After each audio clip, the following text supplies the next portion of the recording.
ഖാല അസ്ഹാബു റസൂലില്ലാഹ്, നബി തങ്ങളോട് സ്വഹാബിമാര് ചോദിച്ചു, മാ ഹാദിഹിൽ അളാഹി യാ റസൂലല്ലാഹ്, നബിയെ പെരുന്നാളിന് ഉദ്ഹിയ്യത്ത് അറുക്കുന്നുണ്ടല്ലോ, എന്താണ് ഈ ഉദ്ഹിയ്യത്തിന്റെ അവസ്ഥ?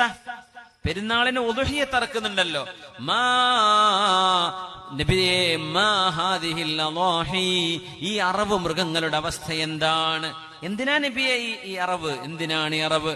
ഖാല സുന്നത്തു അബീകും ഇബ്രാഹിം അലൈഹിസ്സലാം, ഇത് നിങ്ങളുടെ ഉപ്പയായ ഇബ്രാഹിം അലൈഹിസ്സലാം ചെയ്തു വെച്ച നന്മയാണ്, ആ നന്മയാണ് നമ്മൾ പിൻപറ്റുന്നത്. ഖാലു, അവർ ചോദിച്ചു, ഫമാ ലനാ ഫീഹാ യാ റസൂലല്ലാഹ്, ഒരു അറവ് മൃഗം ഉദ്ഹിയ്യത്ത് ചെയ്താൽ ഞങ്ങൾക്കതിന്ന് എന്താണ് കിട്ടാനുള്ളത്?